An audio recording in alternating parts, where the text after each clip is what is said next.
Buongiorno e bentrovati a questo appuntamento con A Voi la Linea. Denaro pubblico per arginare l'aumento dei costi e pensare a sistemi di produzione energetica alternativi.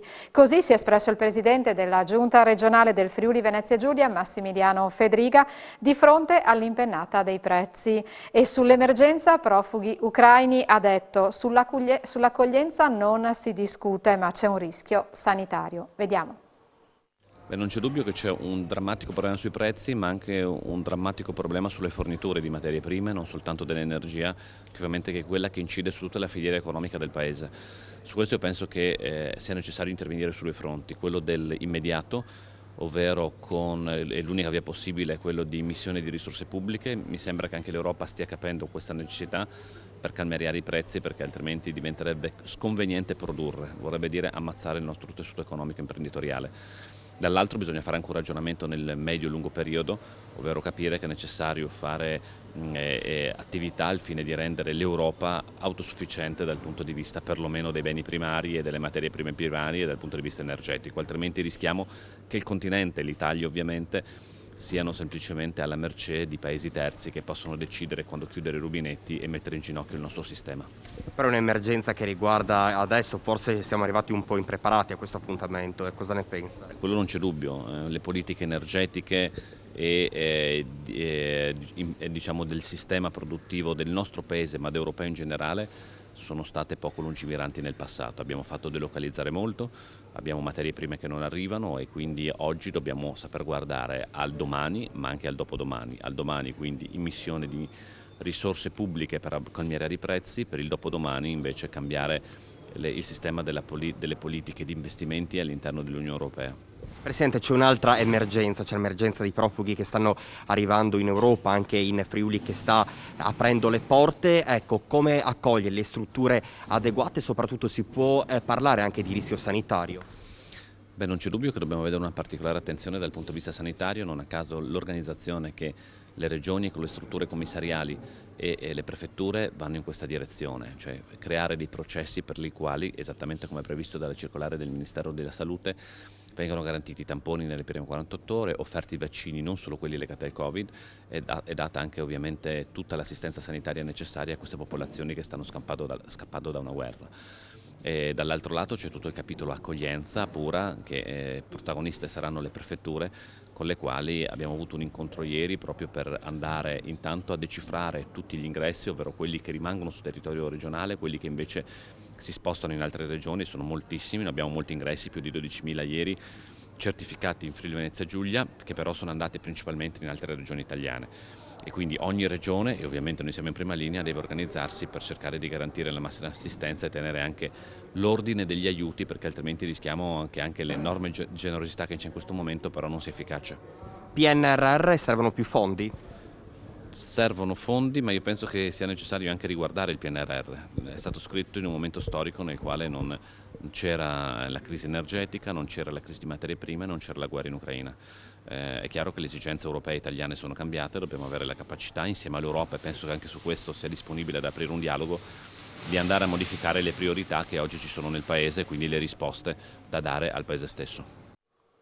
Parliamo di sanità. Sono stati presentati oggi i numeri della clinica trapianti dell'azienda sanitaria Friuli Centrale, che certificano un ruolo di primo piano per la nostra regione nel panorama nazionale.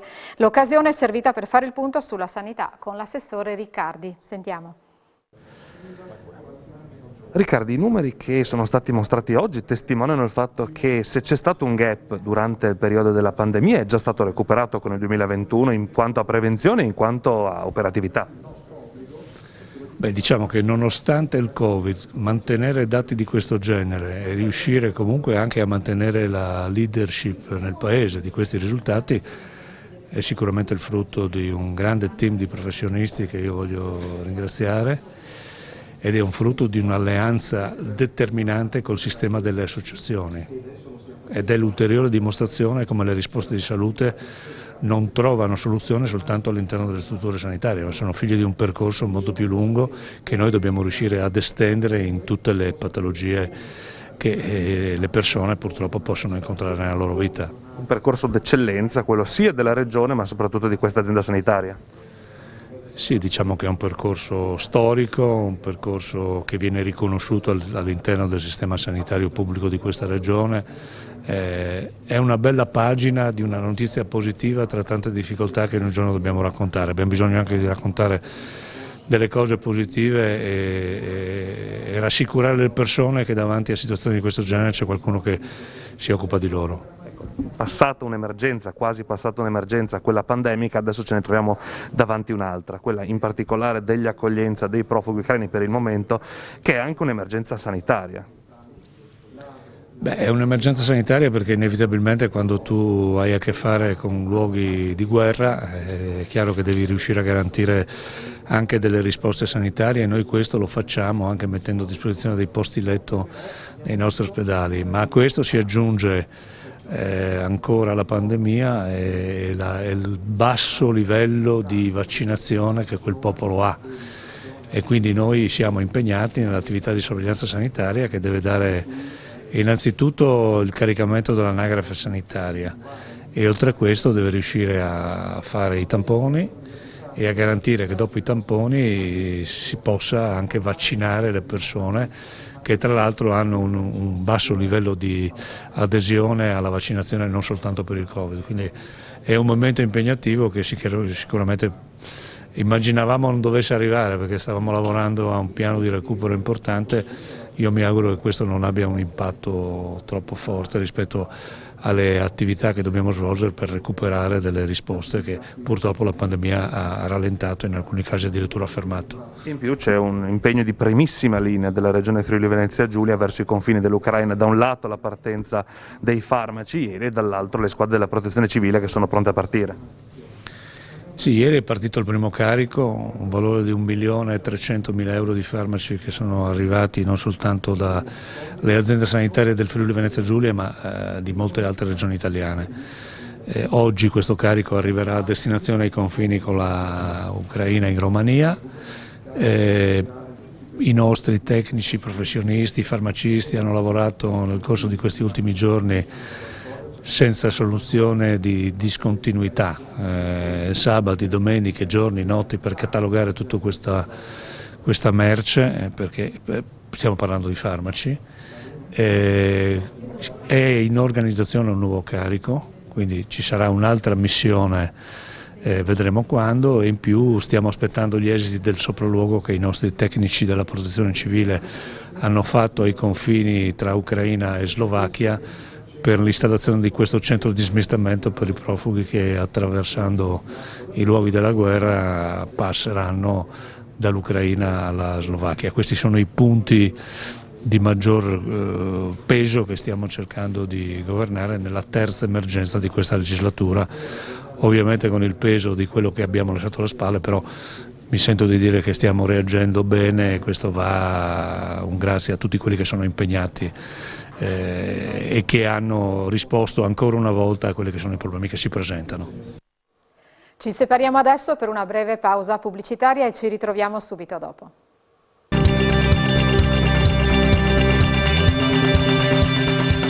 L'aumento del costo delle materie prime generato dalla guerra in Ucraina desta preoccupazione anche nel mondo dell'agricoltura, che deve fare i conti anche con un nuovo periodo di siccità.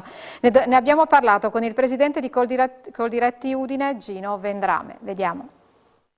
Agricoltori preoccupati per l'impennata nei prezzi delle materie prime. La crisi ucraina ha portato in poche settimane a triplicare il costo dei concimi, a duplicare quello del gasolio. E mentre la stagione delle semine è ormai alle porte, la categoria prova a fronteggiare queste criticità con l'attivazione di contratti di filiera. Grazie a questi contratti l'agricoltore è in grado di sapere oggi quanto acquisterà il gasolio, i concimi, e avrà già un'idea di massima, un contratto nel quale si definisce già il prezzo di vendita del proprio prodotto, ovviamente con un range di movimento. Solo i contratti di filiera attualmente consentono all'agricoltore di fare un business plan come sono in grado di fare le industrie. Ad oggi vediamo che le granaglie in generale non confluiscono in Italia e vediamo un boom dei prezzi, soprattutto del mais. Vediamo che Chicago ha chiuso più di una volta per eccesso di rialzo, perciò abbiamo un prezzo del mais che è veramente alto, ma abbiamo anche i prezzi dei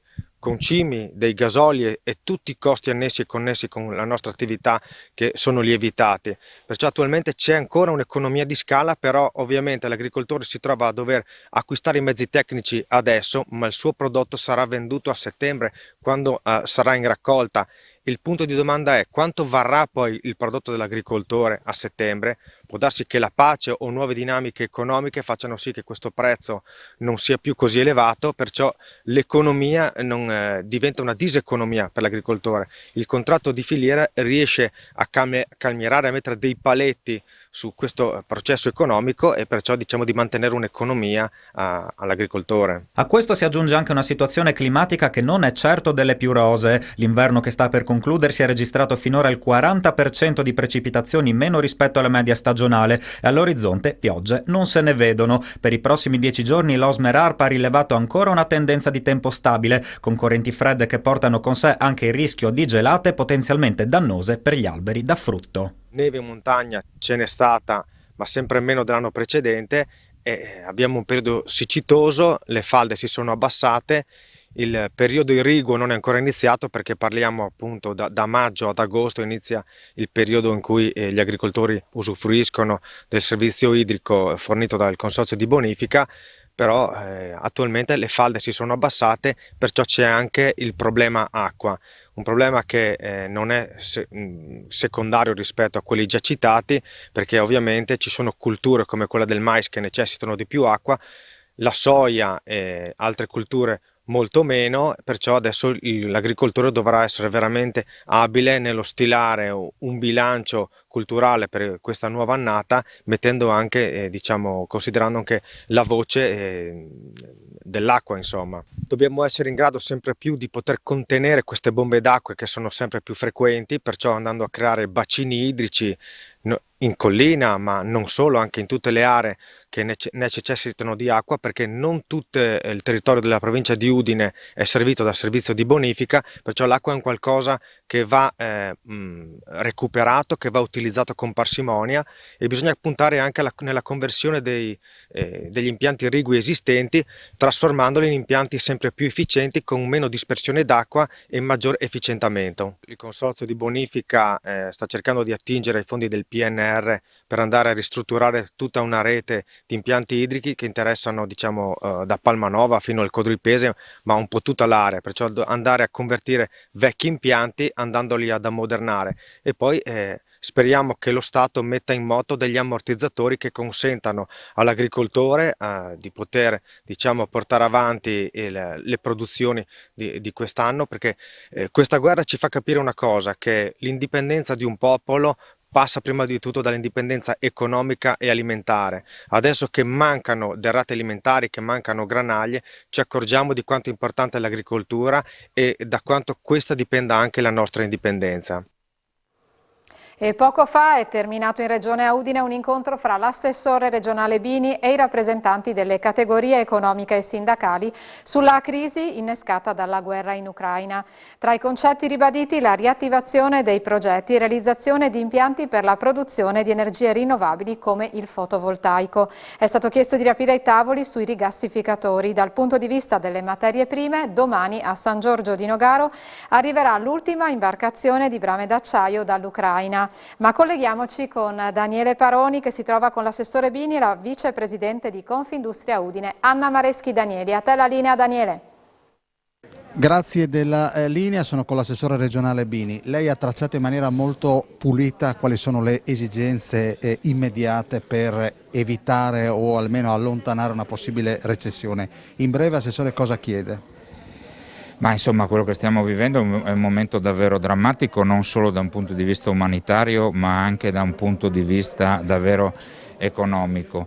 Quello che oggi, e devo ringraziare le associazioni di categoria del Friuli Venezia Giulia, i sindacati del Friuli Venezia Giulia, che nel tavolo odierno mi hanno dato dei contributi importanti da poter portare nella Commissione Nazionale dello Sviluppo Economico. Qua ci troviamo di fronte a un serio rischio di recessione, con delle problematicità non risolvibili, lo dico chiaramente, dalla Regione Friuli Venezia Giulia. Noi non abbiamo la capacità di spesa per far fronte ad un tanto, qua serve un intervento strategico importante con la messa a terra di diversi miliardi di euro da parte della Comunità Europea in primis e da parte del governo centrale, magari anticipando quelle che potrebbero essere delle misure poi messe in atto dalla Comunità Europea. Non c'è tempo, ci sono delle imprese del Friuli Venezia Giulia che già stanno fermando le proprie linee, stanno mettendo in cassa integrazione i propri lavoratori. Ecco, insomma, il Friuli Venezia Giulia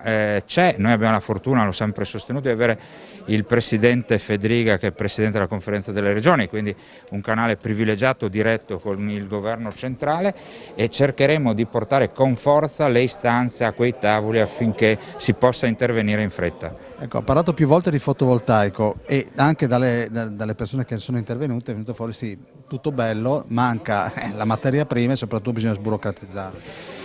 Ma sì, questo momento, come dicevo, è drammatico, cioè, manca tutto, costa l'energia in maniera spropositata, manca la materia prima per poter fare determinati investimenti e si deve completare un processo che è già iniziato con la pandemia di sburocratizzazione al fine di permettere la messa a terra degli investimenti in tempi tra virgolette umani, perché insomma non c'è più tempo. Quindi noi come Regione Friuli Venezia Giulia il nostro l'abbiamo già iniziato a fare, non abbiamo completato l'opera, però ci attendiamo un intervento molto forte da parte della Comunità Europea. Dottoressa Mareschi, lei ha evidenziato in pochi minuti che cosa bisogna fare subito, assolutamente. Sì, perché è inutile che facciamo politica internazionale in questo momento, sappiamo tutti qual è la situazione o perlomeno gli interessati lo sanno e dobbiamo andare a intervenire dove si può intervenire. Primo fra tutti l'implementazione immediata di impianti fotovoltaici. Questo però necessita del togliere tutti i vincoli che ne impediscono oggi l'implementazione. Parlo di impianti sopra i capannoni di imprese e di edifici pubblici per esempio, quindi non vado neanche a toccare il tema dei campi agricoli che avrebbe scatenato con il solito polverone.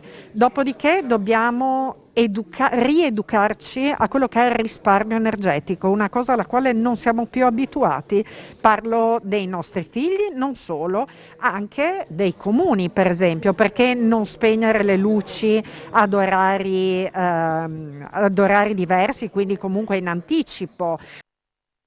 E ora vi saluto mandando l'ultimo servizio che riguarda giovani e social. La Polizia di Stato in piazza 20 settembre a Pordenone per spiegare agli studenti i rischi derivanti dall'utilizzo dei social network.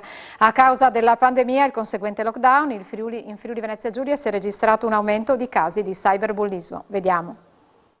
Dottoressa, un incontro importante oggi, alla luce sono emerse tante sensazioni, il pathos con i ragazzi che sempre più sono, diciamo così, invogliati in accedere ai social, bullismo, cyber e bullismo purtroppo sono dei termini che sono entrati nel quotidiano della nostra vita. Ecco, come difendersi e soprattutto che situazione li sta notando in Friuli Venezia Giulia? Sì, questa iniziativa di legalità rientra nella nostra attività di prevenzione che è costante e guardi, è molto importante perché il nostro scopo è proprio quello di combattere, di dire stop al cyberbullismo e a tutte le forme di aggressione online nei confronti dei minori. E per combattere questo c'è proprio bisogno di una maggiore consapevolezza dei rischi in rete.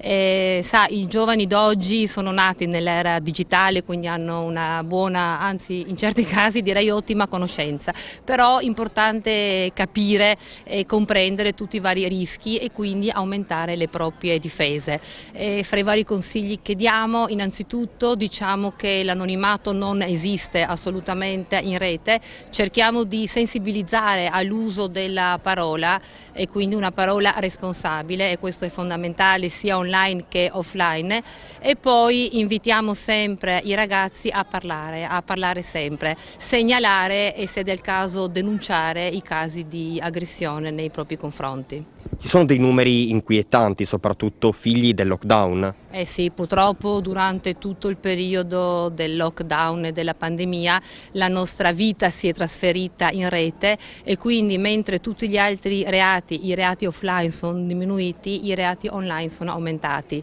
e quindi sono aumentati i reati in particolare di pedopornografia online, i reati di adescamento online e i reati di cyberbullismo, di molestie e diffamazioni online. Tutti i reati online sono aumentati e appunto sia i reati nei confronti dei minori ma in generale tutti i reati di aggressione della persona e del patrimonio e anche sicuramente nei confronti delle imprese e quindi l'attenzione e l'investimento anche per aumentare le proprie barriere protettive chiaramente è imprescindibile. Professore, che impressioni ha avuto oggi raccontando storie di vita, storie di quotidiano a questi ragazzi? Beh, un'iniziativa davvero importante perché mette al centro della questione la vita da social e quindi questa realtà. I social network sono veramente presenza quotidiana per i ragazzi, che porta grandi potenzialità ma anche grandi rischi, quindi un momento importante per riflettere sulla consapevolezza necessaria da usare quando usiamo i social. Quali consigli, per esempio, lei darebbe dall'alto della sua esperienza? Mia nonna mi dava 2 consigli importanti, e cioè non accettare caramelle dagli sconosciuti e non parlare con gli sconosciuti. Questi 2 consigli analogici possono essere applicati anche al digitale, cioè non si accettano le amicizie dagli sconosciuti e non si accettano i link da persone che non conosciamo, questo per evitare qualsiasi tipo di rischio.